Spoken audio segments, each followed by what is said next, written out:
Hi hello welcome back to our channel smart life Sri. Hi అండి, ఎలా ఉన్నారు, ఏం చేస్తున్నారు? మరి ఇంకొక చక్కటి ఇంట్రెస్టింగ్ చెప్పాలి అంటే ఫుల్ డే వ్లాగ్తో అయితే మీ ముందుకు వచ్చేసానండి. సో అందరికీ కూడా మార్నింగ్ నుంచి లేచిన దగ్గర నుంచి ఉండే ప్రతి పని కూడా బిజీగా నడవాల్సిందే. హౌస్ వైఫ్ కానివ్వండి, మరి ఆఫీస్కి వెళ్ళే లేడీస్ అయినా, లేదంటే జెంట్స్, పిల్లలు, వాళ్ళ పనులు వాళ్ళకి ఉంటూనే ఉంటాయి. అందులో ముఖ్యంగా మనలాంటి హౌస్ వైఫ్లకైతే ఇంటి పని అనేది కష్టంగా కాకుండా, అంటే కష్టంగా అని కష్టం ఉండదని మాత్రం చెప్పనండి, కష్టమైన పని అయినా కూడా ఇష్టంగా చేసుకుని నా మార్నింగ్ రొటీన్ అనేది మీతో అయితే షేర్ చేసేస్తున్నాను. సో కొత్తగా చూస్తున్న వాళ్ళైతే సబ్స్క్రైబ్ చేసుకోండి, పక్కనే ఉన్న బెల్ ఐకాన్ క్లిక్ చేయండి. అందరూ కూడా లైక్ చేయడం అస్సలు మర్చిపోవద్దు. మీరిచ్చే ఒక చిన్న లైక్తో నాకు మరిన్ని వీడియోస్ చేయాలని ఇంట్రెస్ట్ అయితే అనిపిస్తుందండి. చెప్పాలి అంటే చాలా గ్యాప్ వచ్చిందండి లాంగ్ వీడియో అనేది పెట్టి. సో మార్నింగ్ లేచిన తర్వాత ఎప్పట్లాగే అందరిలాగే మీ అందరిలాగే కూడా ముందైతే నేను అలెక్సా అనేది ఆన్ చేస్తానండి. దాంట్లో వచ్చే దేవుడి స్తోత్రాలు, పాటలు అన్నీ వింటూ ఒక బూస్ట్గా నాకైతే అనిపిస్తుందండి ఎనర్జీ అనేది. సో దాంతో అది ఇచ్చిన ఎనర్జీతోనే మరి ఇల్లంతా కూడా క్లీన్ చేసుకుని బయట ముగ్గు అనేది వేసుకుంటాను. అందులో ఈ మధ్యన ఈ చలికాలం వచ్చేదంతా ధనుర్మాసంలో ఇప్పటి వరకు నా ముగ్గులన్నీ కూడా ప్రతిరోజు మీతో షేర్ చేస్తున్నట్టే ఈ ఎక్కువగా మెలికల ముగ్గులు, అంటే చుక్కలతో పాటు మనకి మెలికల ముగ్గులు అనేవి ఈ మధ్యన వేస్తున్నానండి ఎక్కువ డైలీ అనేది. సో మార్నింగ్ లేచిన తర్వాత పనులన్నీ అయిపోయి స్నానం చేసి వచ్చేసాను. ఎప్పటి నుంచో నాకు ఇదే అలవాటండి. స్నానం చేసి మనం కానీ వచ్చి కొద్దిగా ఒక్క దీపారాధన చేసుకుని దేవుడికి వచ్చిన స్తోత్రాలు చదువుకుంటూ పనులు చేసుకుంటుంటే ఆ హ్యాపీనెస్, ఆ మైండ్కి ఉండే పీస్ఫుల్నెస్ అయితే చాలా డిఫరెంట్గా ఉంటుందండి. ఇది ప్రతిరోజు రెగ్యులర్గా చేస్తున్న వాళ్ళకి అలవాటైన పనే, తెలిసే ఉంటుంది దాంట్లో ఉండే ఆనందం. ఎక్కడో వెతుక్కోక్కర్లేదండి ఆనందం కోసం. పొద్దున్నే చాలామంది అనుకుంటుంటాం మార్నింగ్ లేచిన తర్వాత ఎంత పని బిజీ హడావిడిలో ఇల్లంతా నీట్గా ఉంచుకోవాలండి, మార్నింగ్ లేచి పనులు చేసుకోవాలి, ఎక్కడ దీపారాధనకి సమయం ఉంటుందని. ఎందుకుండదండి, నేను ఒకసారి టైం కూడా చూపిస్తాను. మనం ఎర్లీ మార్నింగ్ లేచాము అంటే, ఎర్లీ మార్నింగ్ అంటే మరీ బ్రహ్మముహూర్తాలని 3 అని 4 అని జనాలు చూపిస్తూ చెప్తూ ఉంటారు. కానీ మార్నింగ్ 5కి లేచినా కూడా మన పనులు అనేవి చాలా సాఫీగా హ్యాపీగా చేసుకోవచ్చండి. అలాగే లేచాను, లేచిన తర్వాత పనులన్నీ టకటకా జరిగిపోతూనే ఉంటాయి. చెప్పాను కదా, వాటికి చిన్న చిన్న మనకి మన హ్యాపీనెస్ ఇచ్చే విధానాల్లో మనం ఫాలో అయితే మాత్రం ఖచ్చితంగా పనులు అనేవి చాలా హ్యాపీగా చేసుకోవచ్చండి. డల్గా కాకుండా, విసుగ్గా కాకుండా, కష్టంగా కాకుండా. వాటిలో కొన్ని మాట్లాడుకుంటూ మన డైలీ రొటీన్ అని చెప్పుకున్నాం కాబట్టి డైలీ రొటీన్లో నేను చేసుకునేవన్నీ కూడా మీతో షేర్ చేసే ముందరే మార్నింగ్ లేచిన తర్వాత ఎప్పుడు కూడా సర్దేసుకుని నీట్గా ఇల్లంతా తుడుచుకుని, ఇప్పుడు మీరు చూస్తూనే ఉన్నారు 7 అయిందండి. దీనికి ముందరే నేను చూపించిన పనులు అంటే ఇంక్లూడింగ్ దీపారాధన, నేను పంచోపచార పూజ అనేది ఫాస్ట్గా అయితే చేసేస్తాను. ఎందుకంటే ఫాస్ట్ అంటే పూజలో ఫాస్ట్ కాదండి, పంచోపచారాలు అయితే ప్రతిరోజు ఖచ్చితంగా చేసుకుంటానండి. అలా చక్కగా హారతి ఇచ్చి, ముఖ్యంగా ముందు తులసమ్మ దగ్గర అయితే దీపం పెట్టేసుకుని శుభ్రంగా ఊడ్చుకుని ముగ్గు వేసుకుని చక్కగా తులసమ్మకు కూడా ఒక గ్లాసుడి నీళ్ళు పోసి అమ్మవారి ముందు ఒక పువ్వు పెట్టి మనస్ఫూర్తిగా ప్రార్థించుకుంటే చాలా ప్రశాంతంగా ఉంటుందండి. ఇక పిల్లల లంచ్ బాక్స్ రొటీన్ హడావిడి ఎప్పుడూ నాకు ఉండేదేనండి. ఈరోజు లంచ్ బాక్స్లోకి అయితే ఏం ప్రిపేర్ చేస్తున్నాను అనేది ఐటమ్స్ అనేవి చూపించాను. ఇక్కడ ముఖ్యంగా మనం చెప్పుకోవాల్సింది ఎప్పుడూ కూడా ఇల్లు సర్దుకుంటూ ఉండడం. అందులో మనకి కిచెన్ అనేది పెద్ద హడావిడితో, అంటే హడావిడి పని అనేది ఎక్కువగా మార్నింగ్ లేచిన తర్వాత మన హౌస్ వైఫ్స్కి కానీ మదర్స్కి కానీ ఇక్కడే కదండి. ఇప్పుడు మీకు ఇక్కడ చూపిస్తూనే ఉన్నాను, నేను పెట్టుకునే చిన్న చిన్న టిప్సేనండి ఇవి. చాలా వరకు షేర్ చేశాను. ఎప్పుడు కూడా కూరలు కట్ చేస్తున్నాను అంటే మాత్రం హడావిడిగా కట్ చేసినా కూడా ఒక చిన్న డస్ట్బిన్, అందులో ఒక కవర్ అనేది వేసుకుంటాను. ఎందుకంటే స్నానం చేసేసాను కాబట్టి పెద్దగా డస్ట్బిన్ అనేది ముట్టుకోవాలని అనిపించదు నాకు. అందులో ముఖ్యంగా నేను లలిత సహస్రం ప్రతిరోజు చదువుకుంటాను కాబట్టి ముందు దీపారాధన చేసుకుంటున్నప్పుడే ఓం ఐం హ్రీం శ్రీం శ్రీమాత్రే నమః అనే ఒక చిన్న నామాన్ని అమ్మవారి ముందు కుంకుమ పూజ చేసుకుంటే లలిత సహస్రం చదువుకున్నంత సత్ఫలితంగా ఉంటుంది. కాబట్టి ఆ మంత్రాన్ని అయితే చదువుకుంటాను. కాబట్టి తర్వాత కొద్దిగా తీరుబడిగా లలిత సహస్రాన్ని అందరూ వెళ్ళాక చదువుకుంటాను. ఇక ఈరోజు లంచ్ బాక్స్లకు చూపించాను కదండి, ఇక్కడ మీకు కనిపిస్తున్నది దోసకాయ ముక్కల పచ్చి ముక్కలతో అయితే రోటి పచ్చడి అండి. ఎంత బాగుంటుందండి రోటి పచ్చడి. ఒక్కసారి ఈ విధంగా అయితే ట్రై చేయండి. కొద్దిగా ఆవాలు, మెంతులు, కొద్దిగా ఇంగువ, పచ్చిమిర్చి, ఎండుమిర్చిని, అంటే ఇవన్నీ పచ్చిమిర్చి విడిగా సపరేటు, మిగతా మూడింటిని కూడా కొద్దిగా ఆయిల్ వేసి ఫ్రై చేసేసుకుని, నిజంగా అచ్చంగా రోటి పచ్చడి అంటే రోటి పచ్చడి అండి. మిక్సీ అనేది అస్సలు వాడను. రోట్లో ఇలాంటి చిన్న చిన్న పచ్చళ్ళు అనేవి ఏంటంటే కొద్దిగా ఫాస్ట్గా టమాటా కానీ ఏదైనా ఇలాంటివి అంటే గబగబా మనకి అయిపోయే పచ్చళ్ళండి. ఈ రోటి పచ్చడి నేను మిక్సీలో కూడా చాలాసార్లు చేసి చూపించాను. ఈరోజు అచ్చంగా రోటి పచ్చడిని అయితే ఈ విధంగా పసుపు అలాగే ఉప్పు అయితే వేసి ముందు పోపుననేది పచ్చిమిర్చి వేసి దంచేసుకున్నాను. కొత్తిమీరని కూడా కొద్దిగా యాడ్ చేసుకుంటే చాలా టేస్ట్ అయితే వస్తుందండి. అలాగే ఉప్పు పసుపు అంతకన్నా ఏం లేదండి. ఇంకా మనకి చేయాల్సిందల్లా రోటిలో మనం నూరుతున్నాం కాబట్టి రోటి పచ్చడి అనేది చాలా టేస్టీగా వస్తుంది. దాంతోపాటు పాలకూర పప్పు అనేది చేసి బాక్సులు కట్టి దోశలు అనేవి వేసి పిల్లలకి బాక్సులు అనేవి పంపించాను. ఈరోజు దోశల్లోకి చట్నీ కాకుండా కర్రీ అనేది కొద్దిగా అది కూడా పెద్దగా ఏం లేదండి. 2 బంగాళదుంపలు ఉడకపెట్టి ఉల్లిపాయలు యాడ్ చేసి బఠానీ ఉంటే బఠానీని అయితే కూడా యాడ్ చేసేసానండి. చేసేసి దోశ మీద స్ప్రెడ్ చేసి ఇచ్చేసాను. సో ఇంకా అందరూ కూడా వెళ్ళిపోయారు. ఇక్కడ నేను చేస్తుంది ఏంటి అనుకుంటున్నారా? చెప్పాను కదా, నేను చేసే పనులన్నీ కూడా చాలా హ్యాపీగా నాకు కావాల్సినట్టుగా చేసుకునేవన్నీ కూడా మీతో షేర్ చేసేస్తాను. సో నైటే అయితే నానబెట్టుకున్నానండి ఒక గ్లాస్ బియ్యాన్ని. ఎందుకంటే మనకి ముందుందా చాలా వరకు ధనుర్మాసం అనేది వస్తుంది. రోజు సంక్రాంతి వరకు ముగ్గులు పెట్టుకుంటూనే ఉంటాం. సో వాటి కోసం అయితే బియ్యం పిండిని అయితే నానబెట్టుకున్నాను. ఇక్కడ మీరు బియ్యాన్ని నేనైతే నార్మల్ బియ్యమే తీసుకున్నాను. రేషన్ బియ్యం అయిపోయాయి, తెచ్చుకోవాలి. కానీ అవసరానికి ఉంటుంది అని చెప్పి కొద్దిగా చిన్న గ్లాస్తో అయితే నానబెట్టుకున్నానని చెప్పాను కదా, వాటిని కూడా రోట్లోనే రుబ్బుకున్నానండి. మెత్తగా అయిపోయిన తర్వాత పిండిని ఒక క్లాత్ మీద, కాటన్ క్లాత్ మీద పరిచేస్తే ఈ నీటిని పీల్చేసుకుంటుంది కదా, ఆ మెత్తటి పిండిని ఇదిగోండి మనకు కావాల్సిన ఆకారంలో చిన్న చిన్న ముగ్గురాళ్ల కింద లేదంటే పొడుగ్గా ఏ షేప్లో కావాలంటే ఆ షేప్లో చక్కగా ఇట్లాగా పెట్టేసుకుని ఎండలో కానీ పెట్టేసుకున్నాము అంటే 4-5 రోజుల పాటు ఇలా ఎండ పెట్టుకుంటే మనకి కావలసినప్పుడు ముగ్గు అంటే మీరు అలా తడిగా కూడా చేసేసుకోవచ్చు. కానీ మనకి ఇలా స్టోర్ చేసుకుంటే నిల్వ ఉంటుంది. సో అట్లా ఎండలో పెట్టేసిన తర్వాత ఇందాక దోశలు వేసిన పెనము చాలా జిడ్డు పట్టేసింది. ఇప్పుడు నేను వారానికి కానీ 10 రోజులకు కానీ ఒకసారి పెనాన్ని ఇలాగే అయితే క్లీన్ చేసుకుంటాను. ఈ టిప్ని కూడా మీతో చాలాసార్లు షేర్ చేశాను, బట్ ఇప్పుడు చేసుకుంటున్నాను కాబట్టి షేర్ చేసేస్తున్నానండి. పెనాన్ని బాగా హీట్ చేసిన తర్వాత దాని మీద మనకి సోడా ఉంటుంది కదండి, బేకింగ్ సోడా అనేది బాగా జిడ్డుగా ఉన్న ప్లేస్ అంతా అంటే మొత్తం ఇంచుమించు పెనాన్ని అంతా కూడా ఆ బేకింగ్ సోడాతో స్ప్రెడ్ చేసేసి పైన కొద్దిగా వెనిగర్ని అయితే వేసుకునేసరికి మనకి జిడ్డుగా ఉన్న ఈ పార్ట్ అంతా కూడా నిమ్మకాయ పిండుకుంటే ఈ జిడ్డు మీకు దగ్గరగా అయితే చూపిస్తున్నాను. అట్లగాడతో మనం ఇలా గోకేమో అంటే జిడ్డు అంతా అంటే ఎక్కువగా మనకి దోశలకి కార్నర్కి అయితే మనకి చుట్టుపక్కల అంతా కూడా జిడ్డు పేరుకుపోయి నెక్స్ట్ టైం మనం దోశలు వేసుకుంటున్నప్పుడు నల్లగా స్మెల్ వస్తున్నట్టుగా అనిపిస్తాయి. సో మీరు వారానికి కానీ ఒకసారి లేదా 10 రోజులకు ఒకసారి కానీ పెనాన్ని ఇలా క్లీన్ చేసుకుంటూ ఉంటే హ్యాపీగా దోశల పెనం అనేది క్లీన్ అయిపోయినట్టు ఉంటుంది. చక్కగా మళ్ళీ మనకి తిరిగి దోశలు అనేవి చాలా హైజీనిక్గా వస్తాయి. సో పక్క పనిలో పని మరి ఎలాగా చేసుకుంటున్నాను కదా అని ఇంకొక బర్నర్ పైన అయితే ఒక బౌల్ అనేది పెట్టుకున్నాను. దానిలో కూడా వాటర్ అనేది పోసేసుకున్నాను. అలాగే ఇందాక చెప్పినట్టు కొద్దిగా సర్ఫ్ని అయితే అంటే మన ఇంట్లో మీరు వాడే ఏ డిటర్జెంట్ బట్టలకు ఉతికే ఏ పౌడర్ కానీ లిక్విడ్ కానీ ఏదైనా వేసుకోండి. దాంట్లోనే నేను మరలా కొద్దిగా బేకింగ్ పౌడర్ని కూడా వేసేసి అందులో అయితే నానబెట్టేసుకున్నానండి. ఇక్కడ మీకు పెనం కూడా చూపిస్తున్నాను కదా, ఆరిపోయిన తర్వాత మీరు ఒకసారి క్లాత్తో అయితే మాత్రం శుభ్రంగా తుడిచేసుకోవాలండి. వెంటనే మనకి ఇలాగా తుడిచేసుకున్న తర్వాత ఈ పెనం చూడండి ఎంత శుభ్రంగా ఉందో. ఇలా చూసుకుంటే దీనికంత హ్యాపీనెస్ మనకి చిన్నదే అనిపిస్తుంది. ఇంట్లో వస్తువులు ముందు సక్రమంగా ఉండకపోతే మైండ్ కూడా మనకి పనిచేయదండి.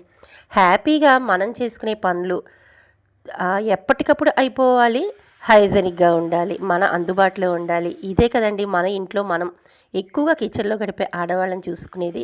సో ఇక్కడ మీకు చూపిస్తున్న ఈ లిక్విడ్ని చాలాసార్లు కూడా నేను అంటే షేర్ చేశాను. ఇప్పుడైతే షేర్ చేయట్లేదు. నేను డైలీ కూడా నిమ్మకాయ నీరు అనేది తాగుతూ ఉంటాను, హాట్ వాటర్ ఎర్లీ మార్నింగ్. ఆ నిమ్మకాయ డిప్పల్ని పడేయనండి, వాటితోనే ఈ లిక్విడ్ని అనేది తయారు చేసుకున్నాను.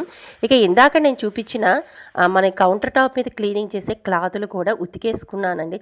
ఒక అరగంట గంట నానబెట్టుకుంటే, లేదు రాత్రి మీరు పని అయిపోయిన తర్వాత నానబెట్టుకుంటే పొద్దున్న శుభ్రంగా ఉతికేసుకుని వాష్ చేసి బయట ఎండలో వేసుకుంటే చాలా బాగుంటాయండి. ఇలా అందరూ వెళ్ళిన తర్వాత చేసుకునే చిన్న చిన్న పనులు అంటే మనకి ఎప్పటి పనులు అప్పుడు ముఖ్యంగా చేసేసుకుంటే పని అనేది ఒత్తిడి వల్లే ఎక్కువగా మైండ్ డిస్టర్బెన్స్గా అయితే అనిపిస్తుందండి. మార్నింగ్ లేచిన దగ్గర నుంచి పని, హడావిడి, అలసట, ఒత్తిడి ఇవన్నీ కూడా మన మీద అనుకుంటాం కానీ చాలా వరకు ప్రభావం చూపిస్తాయి. అందుకే ముందు లేచిన తర్వాత ఫ్రెష్గా మన శరీరాన్ని శుభ్రంగా స్నానం చేసి దేవుడి మీద కాన్సన్ట్రేషన్ చేసుకుని ఎక్కువగా స్తోత్రాలు మనకి చాలామంది గురువుగారులు పెద్దవాళ్ళు చెప్తూనే ఉంటారు. దేవుడి దగ్గర కూర్చుని ఒక 2 నిమిషాలైనా కూడా భక్తి ఏకాగ్రతతోనూ, అలాగే ముఖ్యంగా ఆడవాళ్ళకి తులసి పూజ చేసుకోవటం వల్ల కూడా మనసు చాలా ప్రశాంతంగా ఉంటుందండి. అందుకే తులసమ్మ వారి దగ్గర లేచిన తర్వాత ఆడవాళ్ళు ఏ పని చేసినా చేయకపోయినా ఒక తులసమ్మ ముందు కొద్దిగా అక్షింతలు, పసుపు, కుంకుమ వేసి అమ్మవారికి నమస్కరించిన ఒక గ్లాసు నీళ్ళైనా పోసి అమ్మవారికి నమస్కరించుకుని వచ్చిన స్తోత్రాలు ఏవైనా చదువుకుని మనం పని ప్రారంభిస్తే నిజంగా ఆ రోజు ఉత్సాహం మీలో మార్పు మీరే చూస్తారు. సో ఈసారి ఎవరైనా ఇలా ఉంటే మాత్రం తప్పకుండా ప్రయత్నించండి. అలాగే ఇంటి పనిని కూడా ఎప్పటికప్పుడు క్లీన్ చేసుకుంటే మాత్రం మనకి ఒత్తిడి, అలసట, అలాగే ఇందాక చెప్పుకున్నట్టుగా మన మైండ్ కూడా చాలా వరకు ఫ్రెష్గా ఉంటుంది. సో మార్నింగ్ పనులన్నీ కూడా కంప్లీట్ అయితే చేసేసుకుని ఇక ఇప్పుడు మీకు చూపిస్తుంది ఇదంతా కూడా ఈవినింగ్ అండి. ఈవినింగ్ అంటే మార్నింగ్ రొటీన్ అయిన తర్వాత ఈవినింగ్ పిల్లలు కాలేజీల నుంచి వచ్చే ముందర నేను మొత్తం 6 అవుతుండగా మాత్రం ప్రతిరోజు మొన్నటి వరకు వెళ్ళిన కార్తీక మాసం అని, ఇప్పుడు నడుస్తున్న మార్గశిర మాసం అనే కాదండి, ప్రతిరోజు కూడా ముందు ఏంటంటే అన్ని గదుల్లోనూ సాయంత్రం అయ్యేసరికి లైట్స్ అనేవి ఆన్ చేసేస్తానండి.